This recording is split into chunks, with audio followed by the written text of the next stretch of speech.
ভালো আছে। Good afternoon everyone, কেমন আছো তোমরা সবাই? আশা করছি সবাই খুব ভালো আছো, সুস্থ আছো। আমরাও ভালো আছি, সুস্থ আছি। আর আজ হচ্ছে 25 ফেব্রুয়ারি, রবিবার। আর আজকে দুপুরবেলাতে এখন বাজে কটা, আমাদের বেরোনোর কথা ছিল হচ্ছে দুপুর 2:30-তে। আমরা সব সময়তে আধা ঘন্টা লেট থাকি, আধা ঘন্টা থেকে 1 ঘন্টা লেট থাকি। আজকে রাই যে ড্রেসটা পরেছে, এই সুন্দর ড্রেসটা আমি ওর জন্য লাস্ট ইয়ার কিনেছিলাম পরাবো বলে, বাট সেটাও ফাইনালি এখন পরছে। তো এখন চলো আমরা বেরোই। আজকে প্ল্যান তো আছে কোনো বাঙালি রেস্টুরেন্টে গিয়ে লাঞ্চ করবার, বাট জানি না, বাট আজকে না সত্যি বহুদিন পরে, মানে after a long time 6 to 7 months পরে আমরা কোনো রেস্টুরেন্টে খেতে যাচ্ছি। মানে তাও আবার রাইকে সাথে নিয়ে ফার্স্ট টাইম কোনো রেস্টুরেন্টে যাচ্ছি। যাই না ও কী করবে, আমাদেরকে খেতে দেবে কি না, বাট চল যাই, দেখা যাক আজকে খেতে। আজকে ওকে নিয়ে না আমরা একটা অ্যাসিড টেস্ট করতে যাচ্ছি, যে ওকে নিয়ে আমরা রেস্টুরেন্টে যেতে পারবো কি না। তো চলো আজকে বেরোই, আজকে যাই, দেখি। কি তুমি লাঞ্চ করতে দেবে তো আমাদের? তোমার তো লাঞ্চ হয়ে গেছে, তুমি দেবে আমাদের লাঞ্চ করতে? অরে বাবা। তো চলো, ওকে রেডি হয়ে গেছি, এখন আমরা বেরোই, বেরিয়ে তোমাদের সাথে কথা বলছি। আমরা এখন লিফটের জন্য ওয়েট করছি, তাই না? আর এখন লিফটের জন্য ওয়েট করছি। আমাদের ড্রাইভার দাদাও এসে গেছে। আজ আমি চুল বেঁধে নিয়েছি, বিকজ ভীষণ গরম পড়ে গেছে। আর হট করেই গরমটা পড়লো, বেশ ঠান্ডা ঠান্ডা একটা আমেজ ছিল, বাট সেটা চলে গেছে। এখন বেশ গরম পড়ে গেছে, মেঘলা ওয়েদার, বেশ ঠান্ডা হাওয়া দিচ্ছে, বাট তাও গরমটা যাচ্ছে না। আমরা প্রতি রবিবারই ভাবি যে আমরা রাইকে নিয়ে রেস্টুরেন্টে খেতে যাব, বাট সত্যি কথা বলতে না ভয় লাগে। ও যদি আবার রেস্টুরেন্টে গিয়ে কান্নাকাটি করে বা ইরিটেট করে না, তখন মানে ও তো অল্পতেই ইরিটেট হয়ে যায়, তখন আবার মানে রেস্টুরেন্টে বুঝতেই পারছো সবার সামনে খুব একটা এম্বারাসিং সিচুয়েশন তো ক্রিয়েট হবে, আর কিছুই নয়। বাট ঠিক আছে, চলো আজকে ভাবলাম না, চলো একটা অ্যাসিড টেস্ট করেই দেখি। তো বেচারা এখন গাড়িতে উঠে, আমার রায়ের একটা ভালো গুণ আছে না, ও গাড়িতে উঠলে ঘুমিয়ে পড়ে, তো এখন ওইটাই ও ঘুমিয়ে পড়েছে। এরকম ঘুমিয়েই ও যদি রেস্টুরেন্টে থাকে তাহলে বেশ সুবিধাই হবে। বাট চলো, এখন আমরা যাদবপুর এসে গেছি। আজকে আমাদের 6 বালিগঞ্জ প্লেসে যাওয়ার খুব ইচ্ছা ছিল, বাট এত দেরি হয়ে গেছে ওখানে, আর তার উপরে আজকে সানডে, তো ওখানে একদমই সিট পাওয়া যাবে না। তো সেই জন্যই আমরা আজকে যাচ্ছি হচ্ছে ভূতের রাজা দিল বর। তো আমরা আজকে যাচ্ছি হচ্ছে ভূতের রাজা দিল বরে যাদবপুর ব্রাঞ্চে। তো সেই জন্যই আমরা যাদবপুর ব্রাঞ্চের দিকে এগোচ্ছি। আর রাই এখন মোটামুটি ঘুমিয়ে পড়েছে, যেহেতু অসুবিধা কিছু নেই। এবার চলো দেখা যাক ও এবার মানে রেস্টুরেন্টের ভেতরে গিয়ে ঘুমায় কিনা। যাই হোক, আমরা চলে এসেছি ভূতের রাজা দিল বরে যাদবপুর ব্রাঞ্চে। চলো এবার ঢুকি, দেন শেয়ার করছি তোমার সাথে যে কি কি মানে আমরা ডিশেস আজকে নিয়েছি, না থালি নিয়েছি। আর এই যে দেখো, এখনও তো মেয়ে ঘুমাচ্ছে, আমার পুলিশ না কেমন ঘুমাচ্ছে, ওকে দেখি না আমার সবসময় আদর করতে ইচ্ছা করে, এরকমভাবে ঘুমালে কি কিউট লাগে না? ফাইনালি আমরা এসে গেছি ভূতের রাজা দিল বরে। আগে দেখি আমাদেরকে আগে ঢুকতে দেয় কিনা। অলরেডি 4টে বেজে গেছে, মেনু অ্যাভেলেবেল আছে কিনা সেটাও একটা। ফাইনালি এখন যাচ্ছি ভূতের রাজা দিল বরে। এ তো আমার ঘুমিয়ে কাদা ওর বাবার কোলে সব। আর ফাইনালি ভূতের রাজা।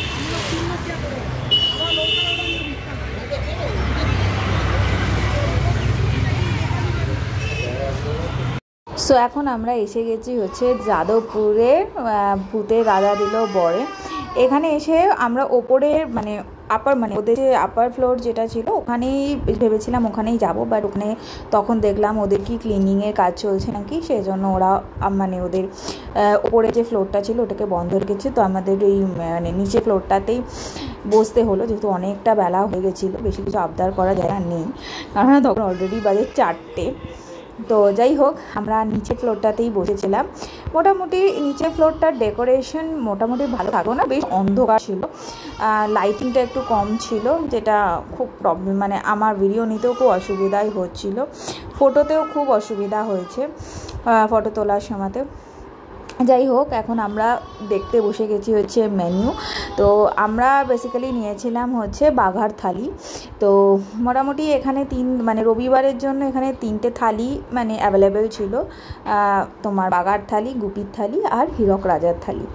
তো যাই হোক, আমার মেয়ে তো একেবারে ঘুমিয়ে কাদা, দেখতেই পাচ্ছ। ঘুমিয়েছিল বলে না আমরা শান্তিতে একটু খেতে পেরেছিলাম, না ঘুমালে খাওয়া দাওয়াতে সত্যি খুব অসুবিধাই হতো। যাই হোক, আমার মেয়ে এটুকুন যে হেল্প করেছে। যাই হোক, আমাদের থালি এসে গেছে, বাঘার থালি।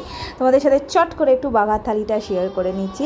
বাঘার থালিতে আছে হচ্ছে সাদা ভাত, ঝুড়ি আলু ভাজা, গন্ধরাজ চিকেন, তার সাথে হচ্ছে ইলিশ মাছের মাথা দেওয়া কচুর শাক, তার সাথে রয়েছে পাঁপড়, ডাল, শুক্তো, পাবদা মাছ, আর রয়েছে হচ্ছে মাটন। আমরা মাটনের থালিটা নিয়েছিলাম, তো মাটন, চাটনি, পায়েস, আর ছিল হচ্ছে রসগোল্লা। এইটাই ছিল মেনু। আর এর সাথে ছিল লেবু, লঙ্কা। আর খুব খুব খুব ভালো ছিল, ভীষণ টেস্টি ছিল, প্রত্যেকটা খাবার খুব টেস্টি ছিল। আমাদের পাত দেখে বুঝতে পারছো পুরো শেষ হয়ে গেছিলো। মুগের ডালটাও কিন্তু অসাধারণ ছিল। পাবদা মাছটা তো যা বড় একটা পিস ছিল, বাস বলার নেই, বেশ ভালো খেলাম। পায়েসটাও বেশ দুর্দান্ত ছিল। বাট হ্যাঁ, সবার শেষে ছিল হচ্ছে মিষ্টি পান, যেটা আমার খুব ভালো লেগেছে। আর এখন আমরা বিল কমপ্লিট করে এখন আমরা ফিরবো হচ্ছে বাড়ি।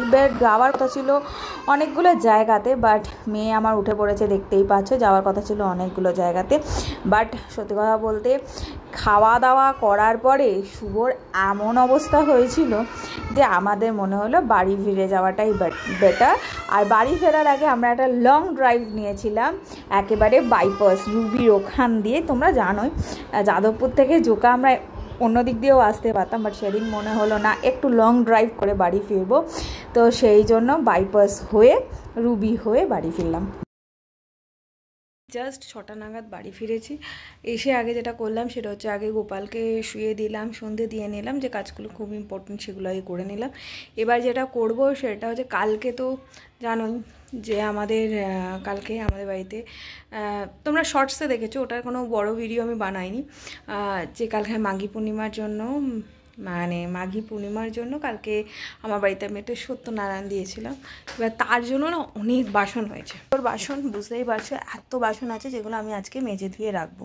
আর দ্বিতীয়ত হচ্ছে আমার অনেকগুলো পার্সেল এসেছে মিন্ত্রা থেকে। আমি কিছু ড্রেস শপিং করেছি, তার মধ্যে এই একটা, এটা আমি কিছু হোলি উপলক্ষে নিয়েছি, কিছুটা এমনি একটা ড্রেস পছন্দ হয়েছে নিয়েছি। তো এরকম 2টো ড্রেস আছে, আর একটাও আছে, তো সেটা এখনও আসেনি, সেটা আসবে। আর তারপরে একটা মেন ব্যাপার, সেটা হচ্ছে আমি এখন একটু নারকোল কুড়া নেবো, বিকজ কালকে আমি আমার জন্য একটা ফেভারিট রান্না করব, সেটা হচ্ছে কচুর শাক, মানে নারকোল আর ছোলা দিয়ে।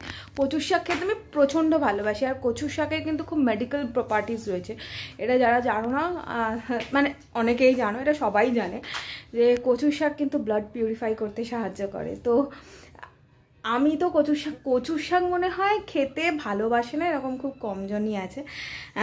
তবে আমার শ্বশুরবাড়িতে আবার কচুর শাককে কচু ঘচু বলে অপমান করে, বাট মানে আমার কাছে কচুর শাক হলে আমার জাস্ট আর কিছু চাই না। অ্যান্ড আমার বড় আমাদের বাড়িতে গিয়ে প্রথম কচুর শাক খেয়েছিল, অ্যান্ড তারপর থেকে ওরও কচুর শাক খুব ফেভারিট হয়ে গেছে। ও আমাকে আজকে আমরা ভূতের রাজা দিল বড়ে গেছিলাম, ওখানেও কচুর শাক দিয়েছিল। তো আমি দেখলাম, আমি প্রথমে ভেবেছিলাম হয়তো খাবে না, তারপর দেখলাম পুরোটাই খেয়ে নিয়েছে। কচুর শাক ভীষণ কচুর শাকে ভীষণ মানে মেডিকেল গুণ রয়েছে, কোয়ালিটি রয়েছে, সেটা আমার মনে হয় আলাদা করে বলার কিছু দরকার নেই। আমার তো মনে হয় প্রেগনেন্সিতে আমি যতদিন বাড়িতে ছিলাম আমি কচুর শাক খেয়েছি।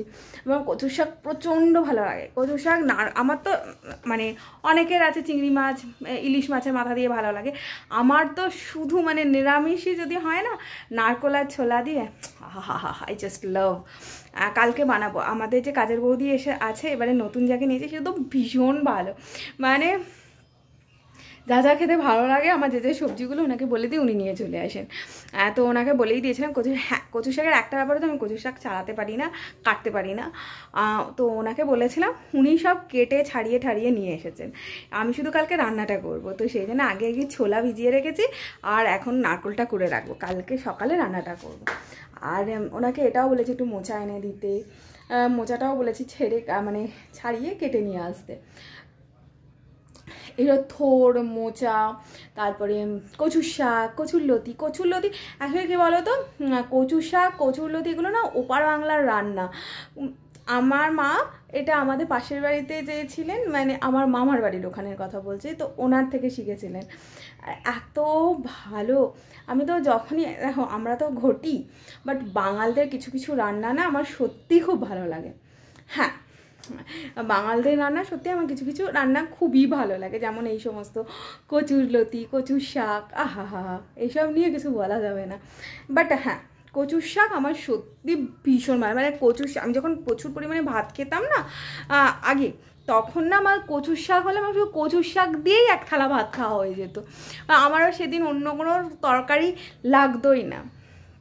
তো যাই হোক, কালকে ফাইনালি কচুর শাক রান্না করব, তোমাদেরকেও দেখাবো কীভাবে কচুর শাক রান্না করতে হয়। কালকে রান্নাটা, কেন আমি কালকে জিমে যাব, তো রান্নাটা কতটা ভালো করে দেখাতে পারবো জানি না, বাট চেষ্টা করব। চলো এখন যাই, আগে নারকোলটা কুড়ে রাখি। ফাইনালি আমার নারকোল কোড়ানোর ডান, তোমাদেরকে এবার দেখাই। না, নারকোল কুড়ে না সবসময় এরকম একটা কন্টেনারে স্টোর করে রাখি। তো এই হলো কি আমার পুরো নারকোলটাকে করে স্টোর করে রেখেছি। এটা না আমি 69 একটা স্পেশাল অফারে নিয়েছিলাম স্মার্ট বাজার থেকে। তো এই কন্টেনারগুলো খুব এয়ারটাইট কন্টেনার, তো আমি এটা করে ফ্রিজে রেখে দিই। সো এখন আমি রান্না করবো হচ্ছে কচুর শাক, যার জন্য আমি শুরুতেই যেটা করেছি, দুটো প্রেশার কুকারে কচুর শাক প্রেশার কুক করে নিয়েছি। যদিও প্রেশার কুক না করলে যত এখন না এটা অর্ধেক হয়ে গেছে কচুর শাকটা, এটা জাস্ট লিটারালি ভর্তি হয়ে গেছিলো। তোমরা সবাই জানো যে কচুর শাক যতটা তুমি করবে রান্না বলে নিয়ে আসবে, যখন তুমি রান্না করবে তার অর্ধেকেরও কম হয়ে যাবে, এটা সবাই জানো। তো যাই হোক, আমি এখন কচুর শাকগুলো একটু জল ঝরিয়ে ধুয়ে নেবো, সেটা আমি করেছি। আর এখানে আমি জল ধুয়ে কচু শাক রেখে দিয়েছি। আমি একসাথে ছোলাটাও সেদ্ধ করে নিয়েছিলাম, প্রেশার কুক করে নিয়েছিলাম। এরপরে আমি শুরু করব হচ্ছে রান্না, তাই আমি কড়াই দিয়ে নিয়েছি হচ্ছে সর্ষের তেল। আর এর সাথে আমি তোমাদের সাথে প্রথমে শেয়ার করে নিই যে আমি কতগুলো ফোড়নের মশলা রেডি রেখেছি। এটা হচ্ছে জিরে, শুকনো লঙ্কা আর তেজপাতা, এটা আমি ফোড়নে দেবো। এছাড়া আমার লাগছে, আর আমার কী কী লাগবে দেখিয়ে নিই। আমাদের লাগবে হচ্ছে আদা বাটা, আর আমি লেবুটা রেখে দিয়েছি, লেবুটা আমি পরে ইউজ করবো। আর এখানে গুঁড়ো মশলার মধ্যে লাগছে হচ্ছে হলুদ গুঁড়ো, 2 রকমের লঙ্কা গুঁড়ো, জিরে গুঁড়ো, ধনে গুঁড়ো। ব্যাস আমার তাহলেই রান্না হয়ে যাবে। আর সব শেষে যেটা লাগবে সেটা হচ্ছে নারকোল। আর নিরামিষ কচুর শাক না, নারকোল আর ছোলা ছাড়া সত্যি অসম্পূর্ণ। তো যাই হোক, এবার আমি রান্নাটা শুরু করি। প্রথমেই রান্না শুরু করে দিয়েছি, তেলের মধ্যে ফোড়ন, আদা বাটা, তারপর সমস্ত গুঁড়ো মশলাগুলোকে মিশিয়ে নিয়েছি। নিয়ে আমি ভালো করে মশলাটা আগে কষিয়ে নেব। কষানো হয়ে গেলে তারপরে আমি এর মধ্যে দিয়ে নেবো হচ্ছে, দেখো রঙটা কিন্তু আগে কষিয়ে নেওয়ার পরে রঙটা দেখছো অনেকটা চেঞ্জ হয়ে গেছে। এবার আমি এর মধ্যে কচুর শাক আর ছোলাটা দিয়ে নেবো। এখন আমি কচুর শাক আর ছোলাটা দিয়ে ভালো করে মশলাটার সাথে মিশিয়ে ভালো করে কষিয়ে নেব। দেন আমি এর মধ্যে দিয়ে নেবো হচ্ছে নুন আর চিনি। নুন চিনি আমি দিয়ে নিয়েছি, যার যেরকম নুন চিনির স্বাদ লাগে সেরকম দেবে। আমার মনে হয় কচুর শাকে একটু মিষ্টি হলে ভালো হয়, তা আমি একটু কচুর শাকে মিষ্টিটা বেশিই দিই। ঠিক আছে, তা বলে একবারে সেই কড়কড়ে মিষ্টি ওরকমটা নয়, জাস্ট একটু টেস্টের জন্য যে মিষ্টিটা ভালো লাগে সেই মিষ্টিটা। আর আমার মোটামুটি কচুর শাক রান্না ডান হয়ে গেছে। এবার আমি এর মধ্যে নারকোল গুঁড়ো দিয়ে নেবো, দিয়ে নিলেই আমার কচুর শাক হয়ে যাবে। আমার মতো কে কে আর কচুর শাক খেতে ভালোবাসো প্লিজ জানিও, অবশ্যই এই ভিডিওটার তলায় কমেন্ট করে দিও। আমার তো কচুর শাক খেতে খুব ভালো লাগে। আমার তো একটা সময় ছিল যখন আমি প্রচুর ভাত খেতাম, তখন না কচুর শাক হলে আমার আর কিছু চাইতো আমার কিন্তু লাগতো না, আমি কচুর শাক দিয়েই এক থালা ভাত খেয়ে নিতাম। যাই হোক, আমার রান্না হয়ে গেছে। তার মধ্যে আমি এখন নারকোল গুঁড়োটা দিয়ে নিলাম, দিয়ে আগে ভালো করে আরেকবার মিশিয়ে নেব। আর নামানোর আগে অতি অবশ্যই যেটা আমি দেবো সেটা হচ্ছে লেবু।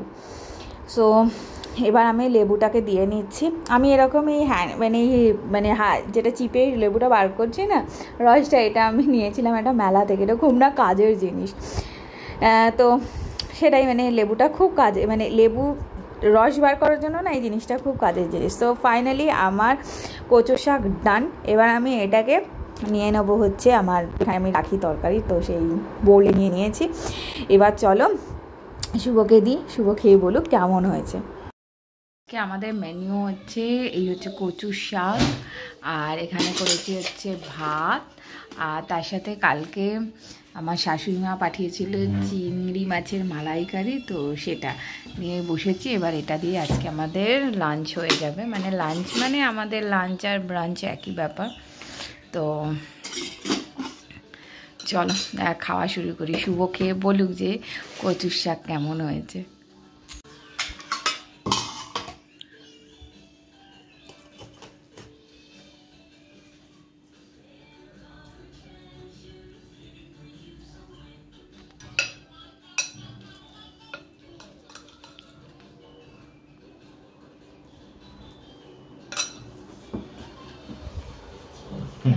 খাও খাও, খেয়ে বলো কেমন হয়েছে, তারপর তো আমি